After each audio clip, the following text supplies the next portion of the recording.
Alexandre fixait la neige qui tombait en tourbillon furieux sur la place Vendôme. À Paris. Quand le téléphone sonna. C'était l'hôpital, sa mère. Élise venait d'être admise pour une crise cardiaque sévère. Le choc le traversa comme un poignard glacé. Ravivant le souvenir de cette nuit d'hiver où elle l'avait forcé à s'agenouiller dans la cour enneigée de leur maison en banlieue. Hurlant que son homosexualité était une abomination qui souillait la famille. Il raccrocha, le cœur battant, et se tourna vers Julien, son compagnon depuis 5 ans, qui lisait un livre sur le canapé de leur appartement haussmannien. « C'est ma mère » murmura Alexandre, la voix tremblante. Julien posa le livre. Ses yeux bleus emplis d'une inquiétude familière. « Qu'est-ce qui se passe » demanda-t-il doucement, se levant pour le prendre dans ses bras. Alexandre hésita, les mots coincés dans sa gorge. Comment expliquer à Julien, qui avait été élevé dans une famille ouverte et aimante à Lyon, le poids de ses années de rejet? Élise avait toujours été une femme rigide, imprégnée des valeurs catholiques strictes de sa génération, voyant dans l'homosexualité de son fils unique non seulement un péché, mais une trahison personnelle contre l'image parfaite qu'elle avait construite de leur vie. Ce soir-là, Alexandre avait 16 ans quand elle avait découvert une lettre d'amour qu'il avait écrite à un camarade de classe. Au lieu de dialoguer, elle l'avait traîné dehors par le bras, sous la neige qui mordait la peau, et l'avait obligé à genoux pendant des heures, priant à voix haute pour que Dieu le guérisse. Les voisins avaient regardé par leurs fenêtres, mais personne n'était intervenu. Alexandre avait pleuré en silence, le froid engourdissant ses membres, mais plus encore son âme. À partir de ce moment, leur relation s'était fracturée irrémédiablement. Il avait fui à Paris à 18 ans, coupant les ponts, se construisant une vie nouvelle comme graphiste freelance, loin des jugements de sa petite ville natale en Normandie. Julien l'écouta sans interrompre, serrant sa main. « Tu vas y aller » demanda-t-il enfin. Alexandre secoua la tête. « Pourquoi ? Elle m'a détruit. Elle m'a fait croire que j'étais un monstre. » Mais au fond de lui, un doute s'insinuait. Élise était seule maintenant, veuve depuis 10 ans. Et l'idée de sa mort le hantait. Était-ce de la pitié? Ou le résidu d'un amour filial qu'il n'avait jamais pu enterrer complètement? Julien insista, peut-être que c'est l'occasion de clore ce chapitre. Pas pour elle, mais pour toi. Alexandre réfléchit toute la nuit, tourmenté par des flashbacks, les repas silencieux après l'incident, les regards froids, les tentatives maladroites d'Élise de l'envoyer en thérapie de conversion, qu'il avait refusé avec rage. Le lendemain matin, il prit le train pour Rouen, où l'hôpital se trouvait. L'air hivernal était coupant, rappelant cruellement cette nuit fatidique. À l'arrivée, il trouva Élise dans une chambre stérile, pâle et affaiblie, branchée à des moniteurs. Elle ouvrit les yeux en le voyant, et un mélange de surprise et de soulagement illumina son visage ridé. « Alexandre. Tu es venu » chuchota-t-elle, tendant une main tremblante. Il resta à la porte, les bras croisés, luttant contre l'envie de fuir. « Les médecins disent que c'est sérieux » répondit-il froidement. « Je suis là pour savoir ce qui se passe. » Pas plus. La conversation fut tendue. Élise tenta de s'excuser, balbutiant des regrets sur son éducation stricte, sur la peur que la société la juge pour avoir un fils différent. Mais Alexandre l'interrompit, « Tu m'as forcé à genoux dans la neige. Maman. Tu m'as traité comme un criminel pour qui j'aime. » Les larmes coulèrent sur les joues d'Élise. « J'avais tort. J'étais ignorante. Mais j'ai changé. Je te jure. Il doutait. Des années de thérapie lui avaient appris que les excuses tardives cachaient souvent une manipulation. Pourtant, en la voyant si vulnérable, une fissure apparut dans sa carapace. De retour à Paris, il raconta tout à Julien. Celui-ci, qui avait lui-même affronté des moqueries au travail pour leur couple, le soutint, si tu décides de la pardonner. Ce n'est pas une faiblesse. Mais ne le fais pas si ça te détruit. Alexandre passa des jours à peser le pour et le contre. La société française avait évolué, le mariage pour tous était loi depuis 2013. Les Pride Parades emplissaient les rues. Mais dans les familles conservatrices comme la sienne, les préjugés persistaient. Il se rappelait les amis qui l'avaient soutenu. Comme son mentor à l'école d'art. Un homme gay assumé qui l'avait encouragé à embrasser son identité. Puis vint l'appel d'un notaire, Élise voulait modifier son testament pour lui léguer la maison familiale. C'était un geste de réconciliation. Ou une tentative de contrôle? Alexandre se sentit piégé. Accepter signifierait rouvrir des blessures, refuser. Perpétuer la haine. Il décida d'y aller seul. Sans Julien. Pour confronter Élise une fois pour toutes. Dans le train. Il rédigea mentalement les mots qu'il dirait, pas de pardon facile. Mais une exigence de reconnaissance réelle. À l'hôpital.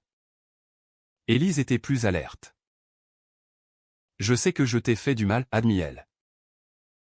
Mais je veux réparer. Alexandre explosa, réparer? Tu m'as volé mon adolescence. J'ai passé des années à me haïr à cause de toi. Elle pleura. Racontant comment. Après son départ. Elle avait lu des livres sur l'homosexualité. Assisté à des conférences. Et regretté ses actes. J'ai même voté pour le mariage gay, dit-elle faiblement. Alexandre fut ébranlé. Était-ce vrai? Ou une invention pour le manipuler? Il rentra à Paris. Confus. Julien le serra fort, quoi que tu décides. Je suis avec toi. Cette nuit-là. Alexandre rêva de la neige. Mais cette fois. Il se relevait. Fort et libre. Le lendemain. Un message d'Élise, viens avec Julien. Je veux le rencontrer. C'était un pas immense. Mais Alexandre se méfiait. Était-ce le début d'une guérison? Ou une nouvelle trahison en gestation? Alexandre et Julien prirent la route pour Rouen ensemble. La tension palpable dans la voiture. Julien conduisait. Jetant des regards inquiets à Alexandre. Qui fixait le paysage hivernal défilé. Si ça tourne mal. On part immédiatement, promit Julien. Alexandre hocha la tête. Mais intérieurement, un tourbillon d'émotions le submergeait, colère résiduelle. Curiosité. Et une pointe d'espoir qu'il osait à peine admettre. Élise avait-elle vraiment changé? Ou était-ce une façade pour l'attirer dans un piège émotionnel? À l'hôpital. Élise les accueillit avec un sourire fragile. Vous devez être Julien, dit-elle en tendant la main. Julien la serra poliment. Mais Alexandre nota la réserve dans ses yeux. La conversation débuta sur des banalités, le travail d'Alexandre. La vie à Paris. Puis Élise aborda le sujet sensible, je sais que je t'ai blessé. Alexandre. Et Julien. Je m'excuse pour l'impact que ça a eu sur vous deux. Julien répondit calmement, ce n'est pas à moi que vous devez des excuses. Madame. Élise baissa les yeux. J'ai été élevé dans une époque où l'homosexualité était tabou. Mais ça n'excuse rien. Alexandre sentit la rage monter. Tabou? C'était de la haine pure. Tu m'as fait croire que mon amour était sale. Élise admit, oui. Et j'en paie le prix maintenant. Seul. Malade. Regrettant chaque jour. Pour la première fois. Alexandre vit sa vulnérabilité non comme une arme, mais comme une vérité. Ils parlèrent des heures. Élise racontant comment, après le départ d'Alexandre, elle avait rejoint un groupe de parents d'enfants LGBTQ+, apprenant à déconstruire ses préjugés. J'ai vu des familles se briser comme la nôtre, dit-elle. Je ne veux pas mourir sans te dire que je t'aime tel que tu es. Julien. Observateur silencieux. Intervint, les mots sont faciles. Qu'est-ce qui prouve que vous avez changé? Élise sortit une lettre de son tiroir, une missive qu'elle avait écrite à Alexandre des années plus tôt. Mais jamais envoyée. Exprimant ses regrets. Alexandre la lut. Les larmes aux yeux. C'était sincère. Détaillant ses luttes internes. Sa peur de la société normande conservatrice. Et son évolution lente. Pourtant, il n'était pas prêt à pardonner. Ça ne efface pas les cicatrices, dit-il. De retour à Paris. Le couple débattit. Julien. Plus optimiste? Suggéra, peut-être qu'elle mérite une chance. La société change. Pourquoi pas elle? Alexandre. Hanté par les souvenirs. Répliqua, et si c'est une manipulation? Elle m'a déjà trahi une fois. Leurs amis. Lors d'un dîner. Offrir des perspectives variées, un couple lesbien insista sur le pardon pour guérir. Tandis qu'un ami hétéro souligna les dangers de la réconciliation forcée. Alexandre se sentait déchiré. Confronté à un dilemme moral, ignorer Élise signifierait perpétuer le cycle de douleur. Mais l'accueillir risquait de rouvrir des plaies. Puis vint un coup de théâtre, Alexandre reçut un appel de sa tante. Sœur d'Élise. Ta mère n'a pas tout dit, révéla-t-elle. Après ton départ. Elle a fait un don anonyme à une association LGBTQ+ en ton nom. C'était vrai, Alexandre vérifia. Ce geste concret ébranla ses certitudes. Était-ce de la rédemption authentique? Il décida de tester Élise, il l'invita à Paris pour Noël. Avec Julien et des amis gays. Si elle acceptait. Ce serait une preuve. Élise vint. Frêle mais déterminée. La soirée fut tendue au début, des regards curieux. Des conversations maladroites. Mais Élise engagea le dialogue. Posant des questions respectueuses sur leur vie. Quand un ami raconta son coming out difficile. Elle partagea, j'ai été comme ses parents qui rejettent. Et je le regrette profondément. Alexandre observa. Surpris par son humilité. Julien. À ses côtés. Murmura, elle essaie vraiment. Pourtant. La nuit apporta un conflit, Élise glissa une remarque sur les valeurs traditionnelles. Déclenchant une dispute. Alexandre explosa, tu vois? Tu n'as pas changé. Élise s'effondra en larmes, je suis en train d'apprendre. Donne-moi du temps. Julien médiatisa. Forçant Alexandre à réfléchir, était-il juste de punir éternellement? Le lendemain. Élise s'excusa profusément. Promettant de continuer son chemin. Alexandre. Tourmenté. Consulta un thérapeute. Le pardon n'est pas oublié, dit celui-ci. C'est choisir de ne plus laisser la douleur te contrôler. Inspiré. Alexandre proposa un marché à Élise, des rencontres régulières. Mais avec des limites claires. Elle accepta. Et lentement. Une fragile connexion se tissa. Julien soutint le processus. Mais avertit, si elle te blesse à nouveau. C'est fini. Des mois passèrent. Élise sortit de l'hôpital. Emménagea plus près de Paris. Elle assista à une Pride avec eux. Un acte symbolique qui toucha Alexandre.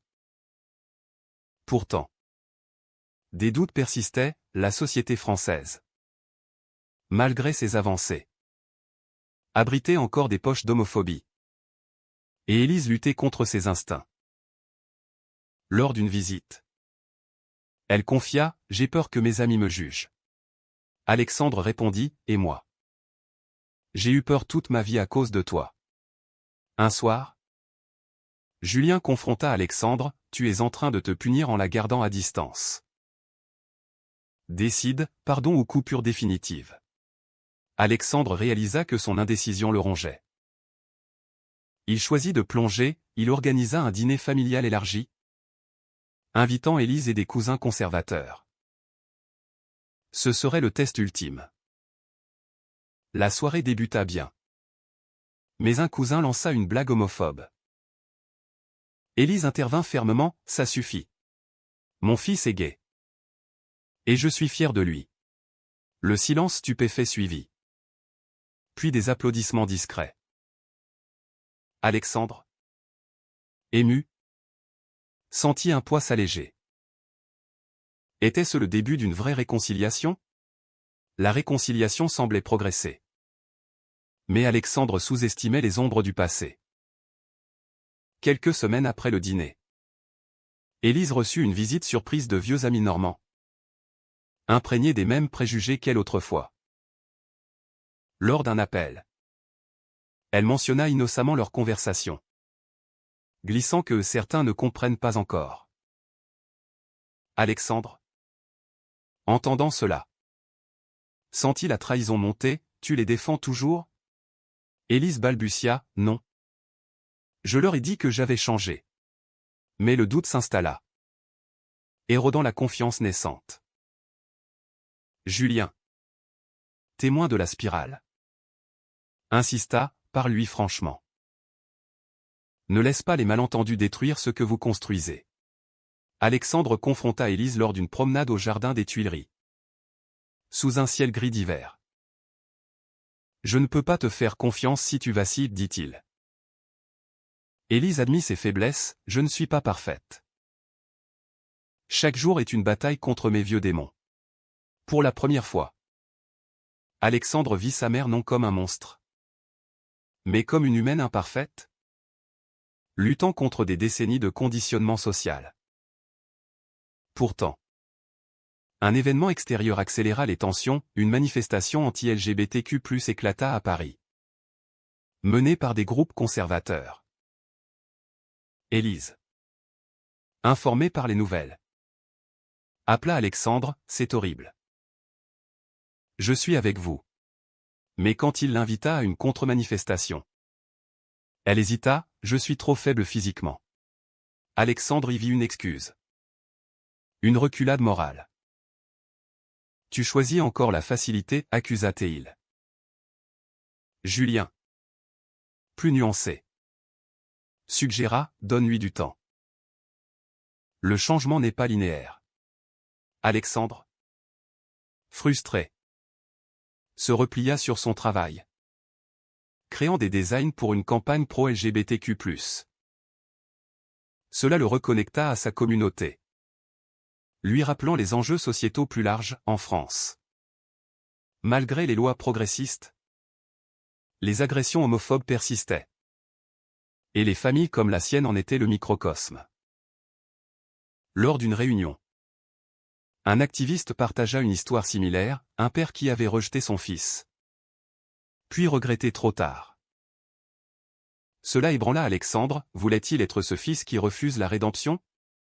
Il décida d'une confrontation finale. Il invita Élise à un café. Seul à seul.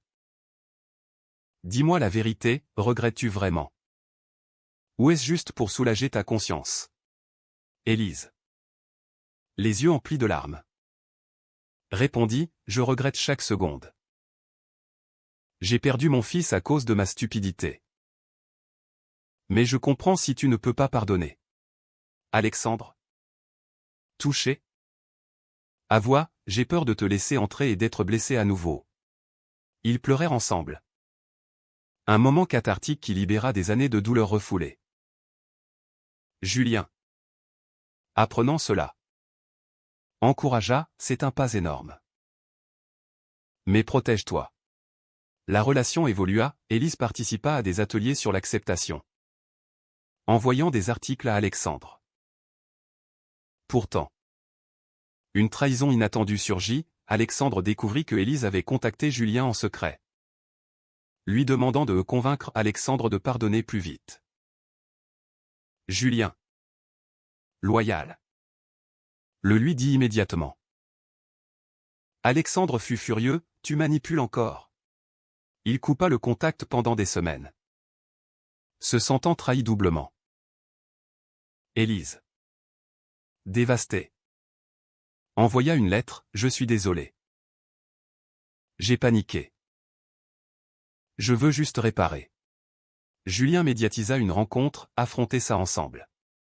Lors de la réunion, Élise s'agenouilla symboliquement devant Alexandre, comme je t'ai forcé à le faire. Maintenant c'est mon tour de m'humilier pour tes blessures. Alexandre, choqué, la releva, ce n'est pas ce que je veux.